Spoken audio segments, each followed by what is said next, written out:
So let's talk about characters. Have you taken a look at them, or did you just see did you do your usual big thumbs up to Yuri content? So I didn't get a chance to look at it last night because I got in like 3, Mm-hmm. I had to do a lot of things. Then I didn't do anything. I was doing a lot of stuff until 11. Mm-hmm. No, that's fair. All right, so we've got Ragazzo, who did you finish Unbound Asterism yet, or no? I did. Okay, That's the so only thing I did last night. got it. So it is no surprise that he joins, given that he joins as part of the story. You get to see his To be new. fair, I skipped through the story initially so I could do the daily missions, and I'm like, oh hey, Mm-hmm. All right, so uh, the funniest thing is that Ragazzo, um, so he gets a big redemption arc, right? Where he's just he was never really like the worst guy. He was kind of a punk, but then with just want to Unbound, fight. you feel sorry for him by the end of Marionette Stars, and then by the end of Unbound Asterism, you're like, yeah, that's my son, my you know, uh, son with robot arms, and you're like, I he's like the coming book that in. I was reading at the end. Yeah, Skyfaring for Dummies. Yeah, in his profile, it lists his hobbies as exploring new lands, and so it's like, yeah, he was definitely made for this. I'm very sad that Yoshino isn't around right now to record lines. He is COVID positive. Hopefully, he comes in ASAP to record these lines because it makes the event funnier if it's really a really dumb impression of a boy who has amnesia that he's doing. Yeah, I was hoping to see that, but because of how things work, you have to after recovers, you have to do scheduling, and there's a lot of people on everyone's schedules. So Hmm. All right, so the number one thing to look at with Ragazzo is that there are two ways to play him, and the first way is the most powerful and also the most fragile because we start with skill 3, Se non ora quando. So remember that he used to be the master of the Crimson Finger. Now he's the master of the Crimson Stinger. Um, but he eats his HP to get uh, Transcendenza and instant CA standby. So when it is over, and it's a 2-turn duration, it can be extended by Viking and all those other effects, and you can recast it with Keelan to get it again. But when it's done, he dies. And so if you want, you have now gotten faster and more reliable than Colossus for dying and bringing in Frau from the back line. So what do you get from him being uh, in basically time bomb mode? Well, I see an undying effect. yeah, so he can't die for those 2 turns. Um, he gets. Let me make sure of this. All these numbers. So his skill 3 gives him. So he eats 99% of his current HP. So he goes to 1, just period. He And gets also, I'd Undying. like to note that it can be used at 1 HP and it'll consume 0. Mm-hmm. It gives him Jammed, and it will give him the Jammed pretty much at full effectiveness the whole time, and it's 120% at 1 HP. If you heal him to full health for some reason, then it'll still be 40%, but it's 120% attack up. It's Uh, like I think that's like triple the jam numbers because I or something like that. he gets the effects of his skills 1 and 2 get their extra effects without using his energy. And the important part for this whole thing is that also his skills come off of cooldown every turn while he's in this mode. These skills are pretty good too. Yeah, and the hidden part of this, it's not in the skill 3 effect, but it's actually built into a CA, is that he does unworldly fire damage because he's a fire character, and a bunch of them have the unworldly tag on them. And while he's in this mode, it'll activate twice. So he gets double unworldly, and then he gets to do these things. And as you mentioned, he gets the attack twice each turn on skill 1. What else were you looking at? Second skill, double casts, and Oh yeah. it removes debuffs. Hmm. And the fact that it goes after skill 1 is really good because the supplemental damage on skill 1 is 100k. Yeah. Yeah, that's a lot. So that's 3 hits turns into 6 hits of 100k supplemental Yeah, and removes 2 buffs. this dude, in a fight that lasted 2 turns, I saw screenshots of the log, and he did as much damage as like one and a half other characters, with one of those characters being the MC. So Yeah. he was doing damage for like 3 or 4 Well, characters during this. yeah, and his unworldly effect is mostly because he doesn't of the skill of the passive skill 1. He doesn't gain meter on normal attacks. He gets a boost to attack, and so the boost to attack is, would you like to guess? It's a very common number. Well, I can actually see. I don't have to guess. It's 20% perpetuity. Yeah, it's 20% perpetuity attack up. He always triple attacks. He has 1 hit of counter, so he has that sort of Bowman kind of thing where if you just want to hit attack once, then he's your guy. Which is funny because Fire has a lot of these guys. Like Noish does it, Anderson does it, like a bunch of them will triple attack and then nuke at the end with no questions asked. Percival has to wait until you're at what, 7 singed before he does that? To be fair, with 7 singed, you also get a debuff. Yeah, you also get a bunch more. And then, so when he normal attacks, he also eats one of an energy and will also do a nuke after his hit. So he attacks, he nukes. He takes damage, he nukes.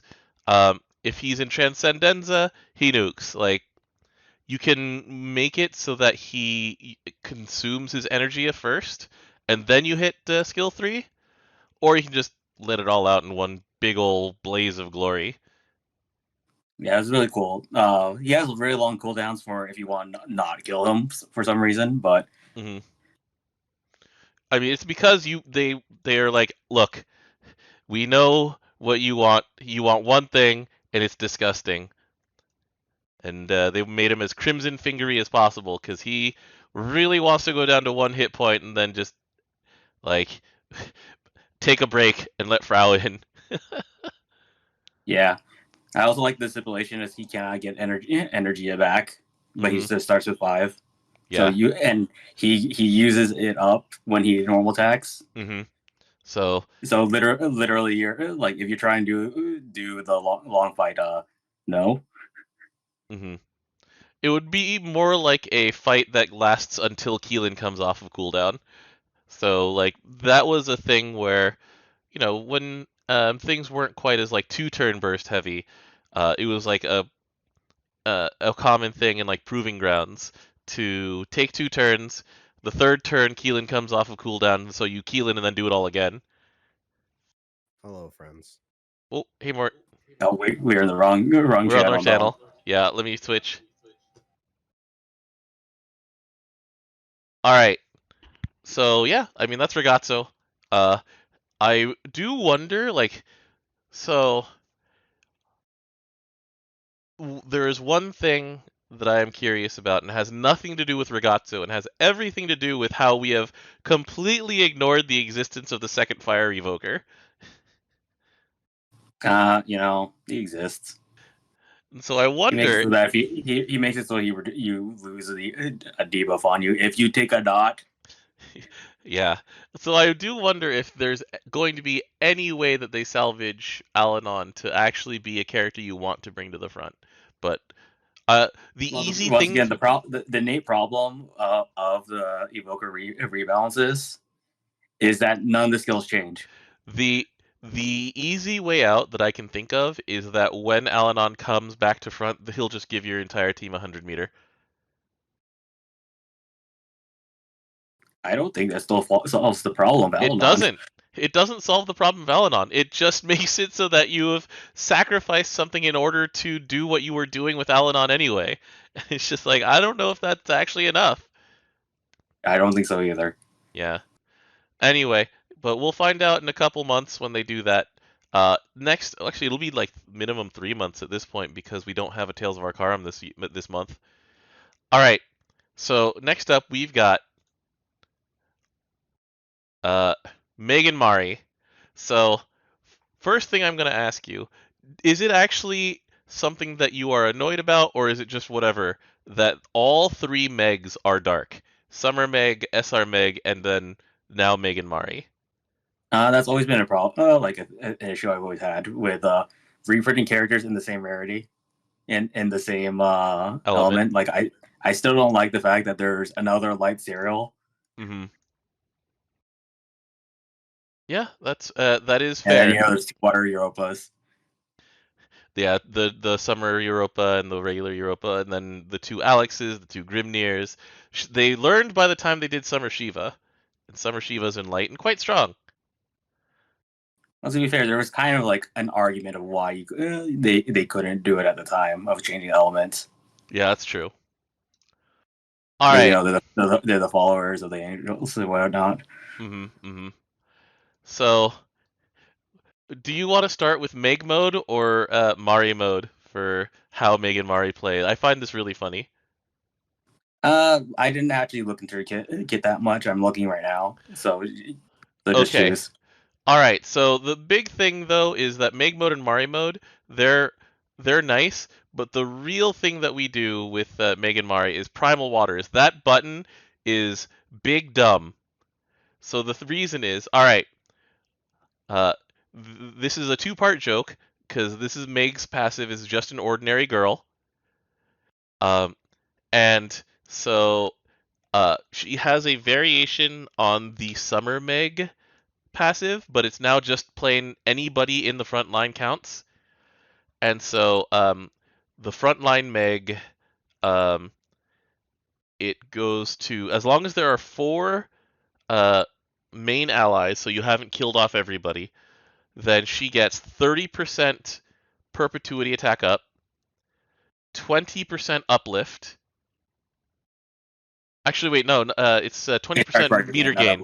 The uplift comes from a different thing. Sorry, she gets a 20% boost to her meter gain, 15% skill cap, and this comes up a lot because Mari's follow-up to that is how do we define ordinary? And so when anybody has 5 or more debuffs, and Meg and Mari themselves provide 2 to 4, then this button One hits of which twice. could be permanent. Mm-hmm. And so this is 8 hits, and 8 hits in an element like Dark or Wind or Fire or all of them is nothing to be sniffed at. And the thing is that the actual numbers themselves are still respectable before you go to it, because we're used to like a bunch of 4-hit nukes that are like, oh yeah, the initial hit is like 60,000, right? Because they're just assuming 60,000 is a number that is LI. Yeah. Um, and this one starts at 330k for each hit. So before any modifiers, before your Seraphic, before your skill cap up, all of the other things, before Meg's own skill cap up, this is already doing 1 million damage. And then it casts twice, so it's more doing closer to 2.5 million without any modifiers. And so I've seen this thing go for like the Urius numbers of like 10 million, right? 10 to 12 million. You're at the Summer Urius thing, or the like Summer Kumbira has this. Regular Kumbira goes for I think 20, so let's not worry about that one. But, you know, so you want to hit Primal Waters as much as possible, which is actually kind of easy. Yeah, it kind of gets off cooldown on CA. Yeah. And so the ways that you get in there, so if you want to go Meg mode is where you're actually, doing the dagger melee thing. I'm surprised that they kept dagger melee and didn't switch to dagger gun or something, but oh well, whatever. So here's go for it, Meg. So uh, the Pebble of Happiness is something that it only exists as a name so that it can get removed by Mari mode. So it's Meg mode, Mari mode.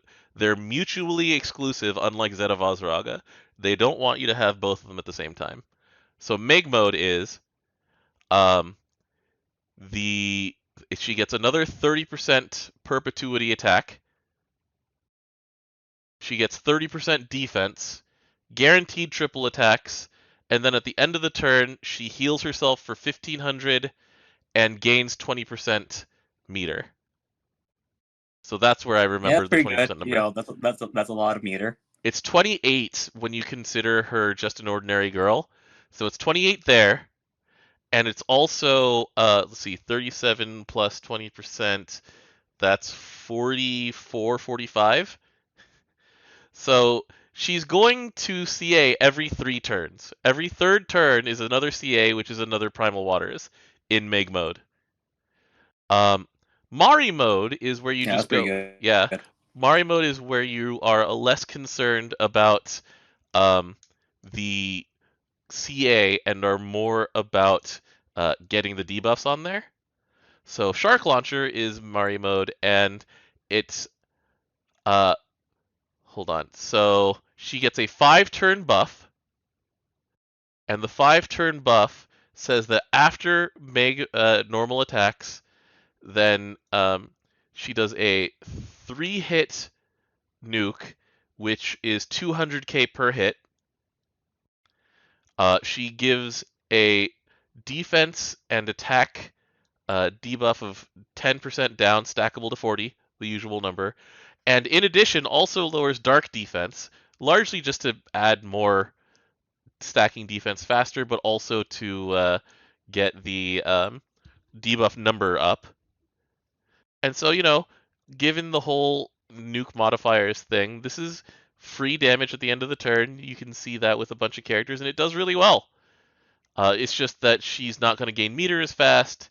She's not going to triple attack all the time. Her attack goes down very slightly, but you get the debuffs and the nuke. So those are the 2 different versions of it they have. We go like that she just gave me fast enough. We're talking about in a vacuum if she's the only person tagging. Right. There's other people on this team. Yes, this is also true. 10th text, like it must be character growth to mean that it means that Mari is willing to acknowledge that the off season exists. So anyway, um, this is just really fun. Did you know that Mari is making a movie reference in her part of the CA? It's kind of cool.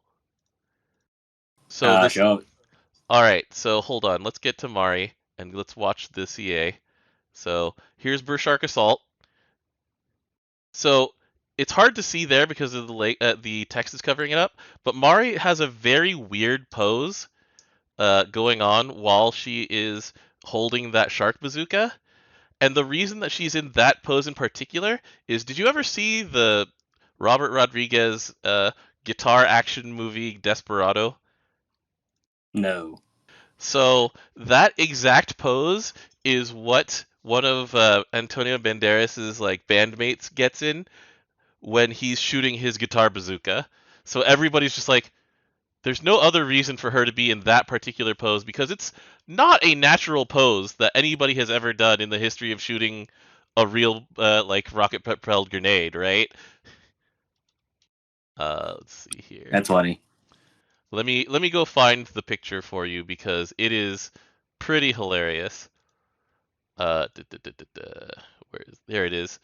So I will copy the link, put it in there. I can copy the image and put it on the overlay. But it is a very, very distinctive pose. And hold on, let's see. Bring it on. That's the easier way. Here you go. That is a very distinctive pose, and it is not what you would normally associate with someone shooting a bazooka. Anyway, so there it is. There it is. Good for you, Mari. She learned how to shoot gun. But have you also seen the animation that she has for Meg attacking or when Meg is full of meter? Nope. So she has 2 fans, and she's waving them around like a cheerleader. And both of them are like covered in hearts. One of them has Meg's face on it, is covered with even more hearts. And she starts emitting hearts when Meg has meter. And she's their full meter line is either like Meg making threats, or I think it's Mari going, "Go for it, Meg, do it." It's so good. I love the flavor of this so much. And then the thing that everybody was looking at after um, the ending of Unbound Asterism is like, wait, so they're allowed to be married now? It's like, well, the Fate episode for Meg and Mari is basically that whole romance trope of when kids like are at a festival and they don't have like a real ring, but they give each other like a little plastic ring, and they're like, the real one will come later. Yeah, it's pretty much that. I'm pretty sure Mari can afford a real ring. Can she? She's taking like extra jobs. Like tourism on Auguste is like at an all-time low. The sea evaporated. But people still keep going to Auguste. We don't know why. But anyway, so yeah, it's like that. But she took on an extra job, and she's saving up for a house, and that's not an insignificant thing, you know? Like, her last few journal entries have been great because they each talk about how she's saving for a house for her and Meg to live in. Female Arun, non-playable character. So, we start with Mari here. It's like, she dreams of one day living a happy family life with Meg. That's her original version. Then we go to, is it Whiskmeister or is it Chairperson next? I think it's Chairperson next, where it's like, in regards to Mari's personal life, recently she's been looking into purchasing a home in which she and Meg can live together in the future. However, as she has yet to find any places with the kitchen, bathroom, and bedroom to her liking, she is considering the option of having a brand new house built to her specifications. Into the Whiskmeister version. But yeah, Mari has been an excellent influence on Auguste overall, despite the fact that in reality, all she thinks about is Meg. The Mari saga has been amazing to follow. It's so good. Look, these two characters have been evolving. They're the sense of time progression in this game. Let's be honest. They're the only ones for whom time progresses. Yeah. Yeah, 10th Tech is just like working multiple jobs, dreaming of affording a home, and only thinking about her wife. She's like us for real.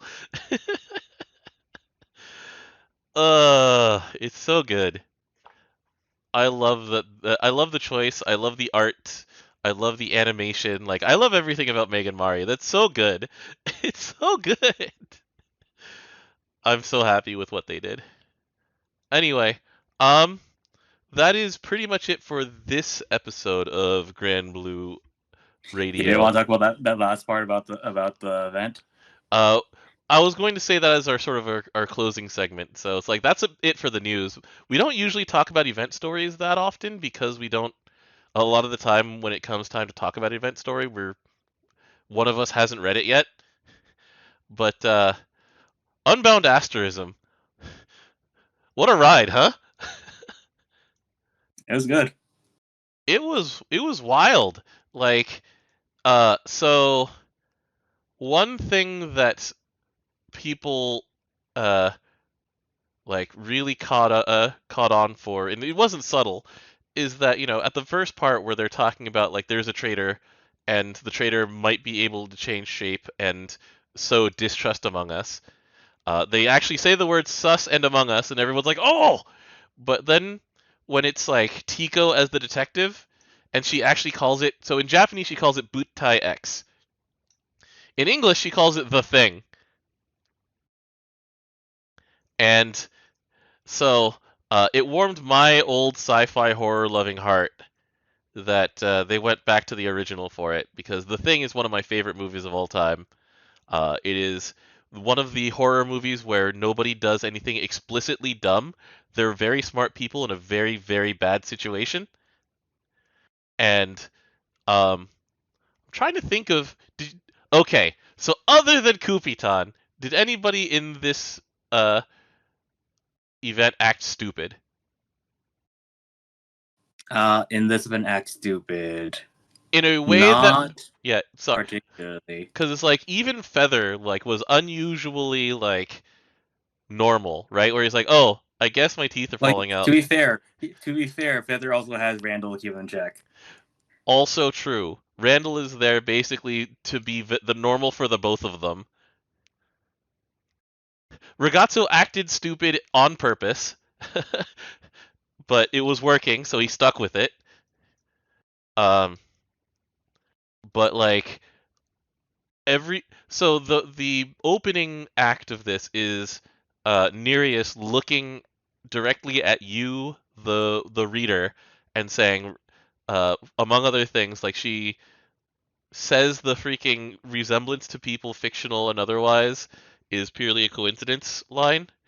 So it is really interesting to figure out how she will develop over the course of these events because um so it's an old Marvel joke where there's something that Captain Marvel has called the cosmic sense, where basically they make up powers for Captain Marvel and say, oh yeah, Captain Marvel knows that this is going to happen because the cosmos. There was a parody of it they did where there's a character named Rick Jones who has been everybody's sidekick at some point. He was like a Captain America sidekick, he was Hulk's sidekick, he was Captain Marvel's sidekick. They joked that he had been in so many comic books that he had the comic sense. And so he was able to say, this is the last issue of this the story's about to come to a close, and they would be like, how do you know that? He's like, because it says 12 out of 12 on the cover. And that is where Nereus is. Um, did you spend any time thinking about that or not really? Yeah, because I'm still trying to think about like her role overall. So yeah, because she's been like observing everything. So one of the things that we get is in this one, everybody's like chance to awaken their weapon is to um, basically invoke what they hate the most, essentially, or like what they're trying for at the cost of everything else. Because this is all about like obsessions and like disorder, and you said it a lot of times. Kupitan clearly needs therapy and is thankfully getting it. um, and so in Nereus's case, when she says mock the absent god, like this is one of the things that I think is going to link back to the Bahamut storyline of like, yeah, God made the world of Granblue Fantasy and then dipped, and she's real mad about it because she's a priestess, and so my guess is that she's there to like essentially point out how screwed up the world is and try and fix it in her own way, because everybody's screwed up in every way, every kind of way, even if they don't know it yet. In this event, it's it's a lot darker than even the previous one too. Like, did you I get? mean, we started off the event with two children murdering a man. Yes, that's true. And then Granted, that man is not a good man. no, no, he absolutely and clearly deserved it. However, it's the two of them soaked in like mud and blood, like holding hands and going, well, I guess we're linked in sin for the rest of our lives. Uh, and it got worse from there. It actually did get worse. It's funny that like the people that were considered the blandest characters of Marionette Stars, um, some of them stayed bland. Like Kolu is still our sweet, sweet, hungry child cinnamon roll, but like that actually makes her more interesting in contrast to everybody else. True had the least character and the least to do in the previous event, and that is now explained. And just like there's so much going on that this is clearly going to be an anniversary event. But do you think this needs one more act before it goes to the anniversary in 2024? Or are you thinking two more acts in 2025? Or not I'm trying to 2020? think. So there's supposed to be 23 weapons. Yes, and we haven't seen all of them. We have the 13 constellations in one of the 10 planets.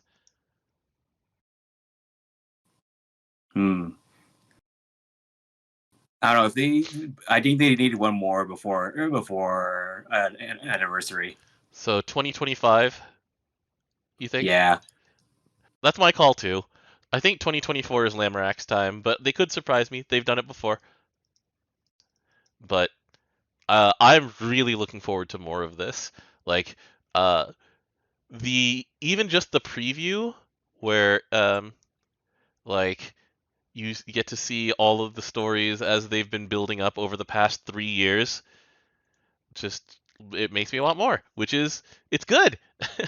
But also I don't know if I'm ready for more. That was a lot. Yeah. I don't know. I'm excited for more.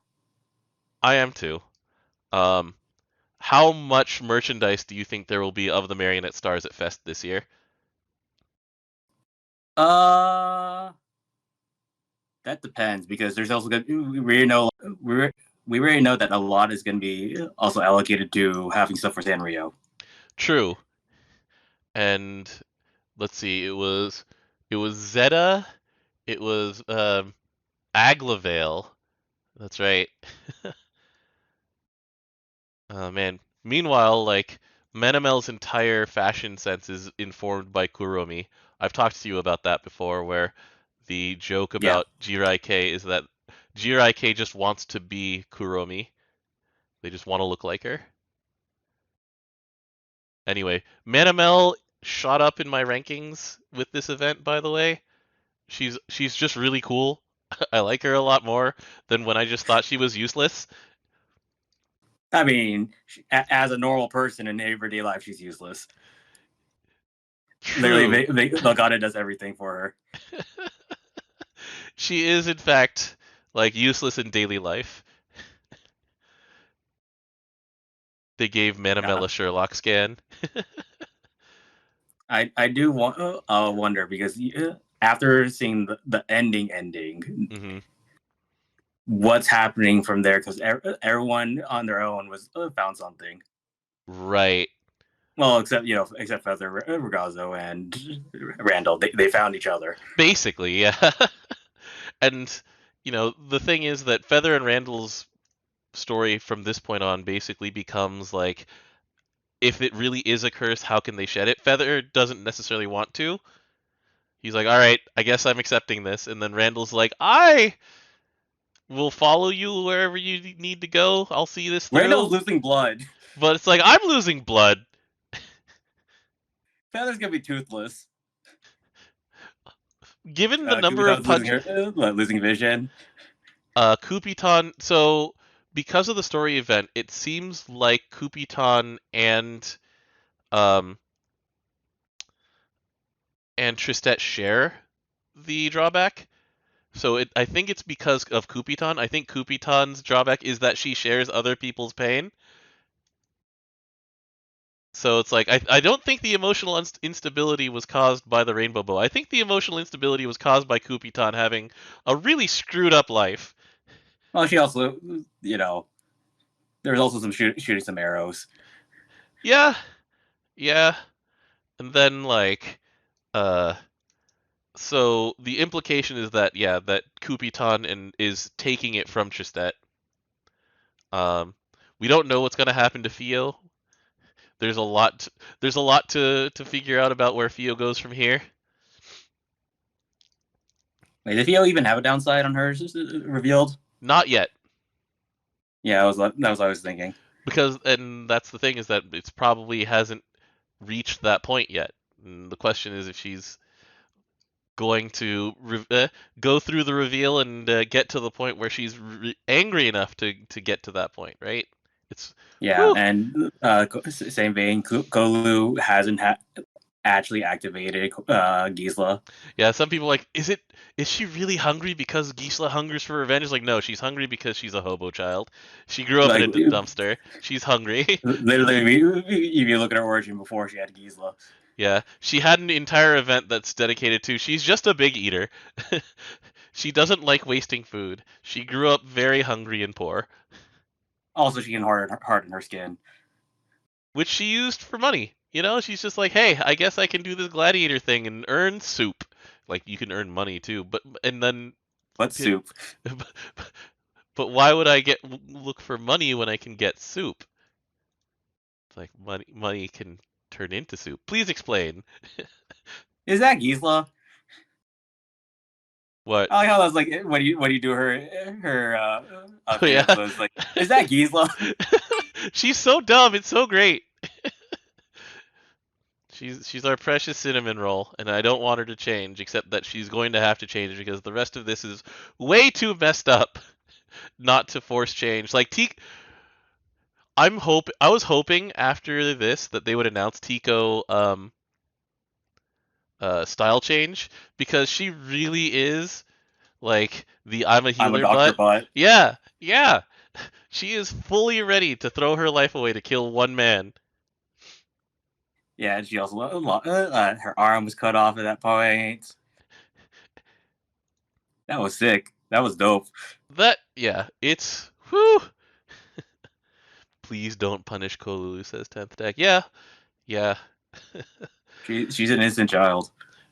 She is in fact like the most um innocent of the cinnamon rolls. One of the cinnamon rolls turned out to not be so innocent. Well, actually, it's complicated. He was innocent, kind of, mostly. One of his personalities is innocent. Yes. Yeah, Tico And literally. and then there's Felix. Who some people it's like, oh, I like him more now because Chu didn't have much to do, and now there's Felix, and it's like, wait, hold on, I like this. He is the first crew member to officially turn traitor because they dangled that with Olivia for years and haven't done anything with it, right? Olivia, I still don't know if she's gonna kill me in the back. There's nowhere Like, for her to report to anymore. Pandemonium's gone in story. There's nothing to do yeah, there. I really wonder what'll but they haven't happen. done anything with her since like summer of like very 2017. It's been a while since the Eels. God, it is so long ago. Oh man. All right. So anyway, DJ, you requested being done by 1 p.m. your time, so I will let you start your day. I will release you. But have fun over in Japan. I'll be there next week. What are we gonna do next week? It depends on what we're doing at 1 p.m. on Friday or noon on Friday. I mean, my plan for that Friday is Disney Sea, so maybe we'll skip next week. Or maybe we'll record it at an off time and have this be more of a YouTube episode or something. We'll figure it out. Maybe we'll do it Thursday night Japan time. Yeah. Thursday night Japan time. So Thursday night next week, I will be coming back from Tokyo Game Show. So that night is free. We can just record an episode and just talk about. So next week we will have mine real quick. Yeah. Okay. So on the 8th. Mm-hmm. Or wait, no, today's the 8th right now. So on the 7th in Japan? The 7th in Japan, yes. Wait, am I going to concert on Wednesday or Thursday? Let me double check. Mm-hmm. Okay, it's on. I'm on the 6th for a concert, so cool. We'll try and plan something for the 7th then, Japan time. Yeah, I'm still in Aichi during that time. Okay. I will be in Tokyo still. We're meeting up. We're not meeting up again until this trip until so it'll be the 11th for the Cygames Cafe and the Cygames Art Exhibit, and then I go back to America. You stay, and then we meet back up again in Sendai. Sendai. Yeah. All right. On like the 24th. Yeah. All right. Well, enjoy your trip, DJ. I will release you back into the wilds of Japan to enjoy your day. It's the evening over here, but woo! Before I go, I will pay one last tribute to an entertainer that I really, really wish I'd gotten to see more of. 36 is too soon, Mr. Rotunda. May you rest in peace. And with that, thank you, everybody. We'll see you next time.